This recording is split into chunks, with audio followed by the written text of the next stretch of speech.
Bismillah ve salatu ve selamu ala Resulillah ve ala alihi ve sahbihi ve men vala. Abbasilarning 24-xalifasi At-Ta'ilillah degan xalifaning tarixi bilan tanishib chiqamiz. Bu adam Hijriya 363-yildan Hijriya 381-yilgacha hokimiyat beshida o'ltirgan. Bu kishining ismi Abdulkarim ibn Muti' oldidagi o'lib ketgan, ya'ni palaj bo'lib qolgan xalifaningki bolasi bo'ldi. Kunyasi Abu Bakr, onasimi ya'ni dedak kelib chiqishi. Anasının ismi Hazar. Hem de dadisi bu adamga xilafettin, hakimiyetin şüphegende şu vaqtida ömrü 43 yaş idi deyildi. Bu adam xalifa bo'lgan vaqtida otqa mindi, üstüde ton var. Bu ton peygamberimizinki kelgan toni. Bu ne Abbasilarninki xalifalari tabarak usidan shu xalifa bo'lgan vaqtida kiydi-da. Kim xalifa bo'lsa shuning huzurida bu ton bo'ladi. Tayi bilan birga qo'shin askarlar birga mengayotgan yanlarda oldida Sobuktikin hamda shu turklarniki daniq ayni vaqtdagi qo'mondonlarniki biri.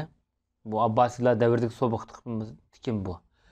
Bu hargizmi G'aznaviylardagi Sobuktikin emas.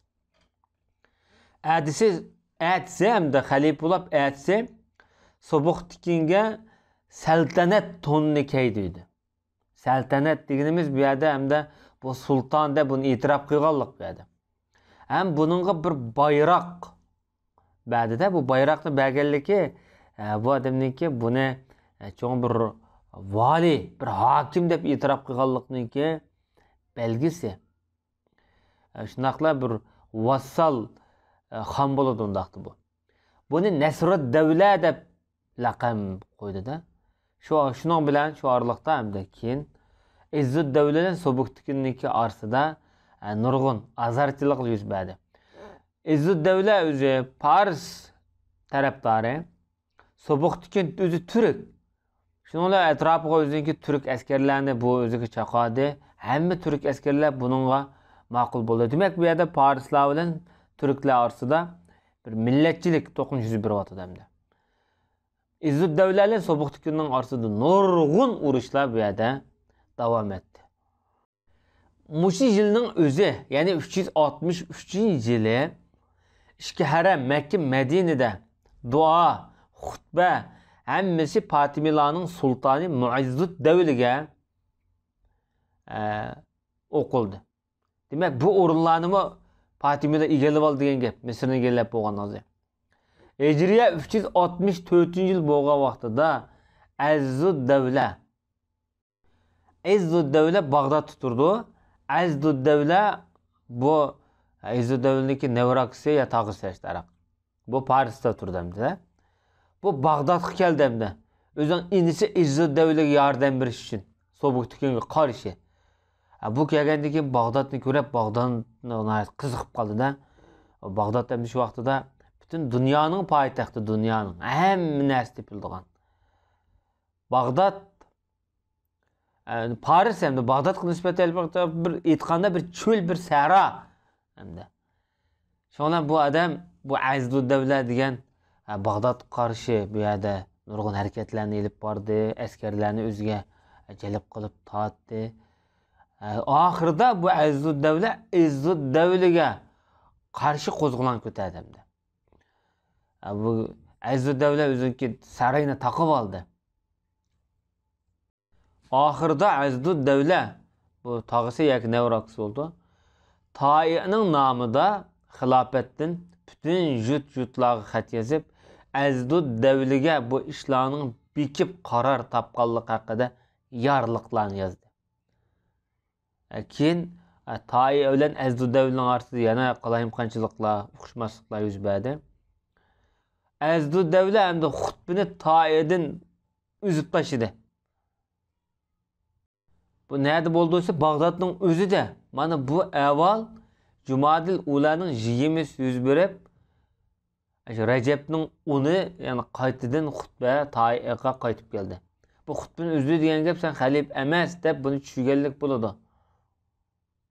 Demak, bu Izzuddavlaga yordam berma deb Izzuddavlani dağdı qo'yib, xalifani tasqabdi bu yerda dağdı qo'yib, nurg'un parokandichilik tirg'andek turdi. 364-yili va undan keyingi yillari Rafizilarninki ish izlari kundan kunga haddidan oshdi. Misr, Sham, G'arb, Sharq tarafda bularning bazir chiqdi deydi. Oshqulliq tiximi haddidan oshdi. Hatto Fatimiylar, Ubaydiylar tarafidan taravih namozini o'qimasligi haqida eng kuchli jakalandi. Hijriya 365-yil bo'lgan vaqtida Ruknud Davla degan odam o'zining qo'lidagi butun mamlakatlarni bolalarga bo'lib berdi. Azdud davliga Paris, Kermanni berdi, Muayyid davliga Ray Asbahanni berdi, Faxrud davliga Hamazon, Dinavarni berdi. Demak bu yerda bu Azdud davli bilan Izzud davli nevr ekanda, Ruknud davli bilan Izzud davliniki dadisi bular Akufga tayini vaqtida. Yani bu nevrlar orasida bu yer to'qinish bo'lgan gap. Shu yilning Rajab oyida qaytadan hamda Izzud davli Darus Sultan, ya'ni sultonlik maqomida o'ltirdi bu odam. Shu yerda bir yig'ilish to'y o'tkazdi-da bir cho'ng. Ibn Ma'ruf degan Qozil Quzat shu majlisli hukmda sotxonada qozixonda bu odam o'ltirdi va bu yerda hukm pishdi-da. Chunki Izzud davla qanday hukm qiladi bu odam deb shuni ko'rishni iltimos qilgan, izlagan hamda. Balki bu sultonning shu vaqtdagi hiyla mekrlar bo'lsa kerak. Izzud davliniki g'ulami qulini asir elish va uningga fidya berish haqida. 364-yil bo'lgan voqealardan Izzud davlan Azdud davla ikki nevr tuqqanlar orasida to'qinish yuz berdi-da. Bu yerda Izzud davliniki bir turk quli bor ekan. Buni asir ilingan. Shuningdek buni jinchoplashib olgandan keyin buni qattiq qayg'urgan bu odam Azdud davla. Hatto necha kun tomoq yemay yig'zar qilgan. Xalqlarga ko'rinmagan. Hatto qobulxonlarda va o'ltirishni o'ziga harom qilganda, oxiri Azdud davlaga xat yozib, yolvorib, shu qulimni qaytirib bergin degan. Hatto bu o'zing miskin xorliqini bildirgan dedi. Bu kishilarning orasida bu kulki qolgan bu odam shu orqali. Boshqalar bu vaqtda bu odamni ayblab, jiq koyishlar bo'lgan bo'lsa, bu odam bunga parvo qilmagan. Bu o'zining bu qulining fidyasi uchun ikki shunday sozanda didak sarf qilganda, ay didakning har biri 100 ming dinar shu vaqtida. Bu baq qimmatga bu didaklar birinat sohib jamol. Undan boshqa hamma jihatdan yetilganda bular.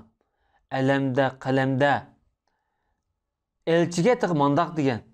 Agar bu ikki didakka bermay, ya'ni eti deb turib qoldigan shulab qolsa, sen o'ylab yurmay o'zing qanchalar xohlasang shunchalik ortiq qo'shib ber degan taqa. Men uni ilib, ay dunyoning chetiga ketsam men rozi. Bu qulni ilib ketsam rozi degan. Oxiri Azdud davla buni qaytirib bergan. Avvaldan qaraganda buni bir tuhmat qilmaymiz.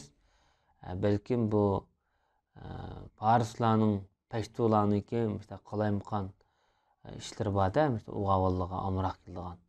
Balkim bu shu paytdagi shunday qishmi, vallohu a'lam.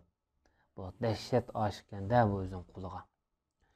Shu yilning o'zida Kufada Izzud davliga xutbani bekor qilib, Azdud davliga xutba o'qildi. Bu yilning o'zi, ya'ni 364-yili Misr podshohi Fatimi Ubaydi al-Mu'izz lidinillah o'ldi. Mana bu odam Misr Ubaydilarining ichida tunji qitim Misrni egallagan tunji Fatimi podshosi. Bu o'lgandan keyin o'g'li Nazar yoki Nezar vali bo'ldi, hokim bo'ldi. Buni o'zi aziz deb hurmat nom berildi. Bu Nezar degan keyingi shu Ismoiliya mazhabininki ruhi dahisi bo'ladi. Hozir Og'axonli bo'lsin, bizning Qashqarning Toshqo'g'ondagi Ismoiliya tojiklar bo'lsin, masalan Qog'liq tarafdagi Ismoiliyali bo'lsin. Shularning hammasi shu Nizarni cho'ng biladi. Nizarni o'zining eng cho'ng peshvosi deb qaraydi. Hijriya 366-yil bo'lgan vaqtida An-Nasir Lidinillaning o'g'li Al-Mustansir Billah, ya'ni Hakam o'ldi. Bu Andalusning Umayyi jamiyatidan bo'lgan podshosi bo'lib, buning keyindan o'g'li Muayyad Billah, ya'ni Hisham hokim bo'ldi. Chunki Abbasiylar Umayyilardan hokimiyatni ilib olganingizda Umayyilar Andalusda o'ziniki hokimiyatini tiklab yuravergan. Abbasiylarning u yerga oxir kuchi yetmagan. Endi Azdud davlining ustidan g'alaba qilishi va uni asir elishi haqida. Hijriya 367-yil bo'lgan vaqtida Azdud davli bilan Azdud davla ro'baro urush qilib, Azdud davla g'alaba qildi. Azdud davlini asir oldi, navra inisi. Buni keyin o'ldirdi. Endi xalifa Toyi Azdud davliga sultonlik to'llarini yaptı.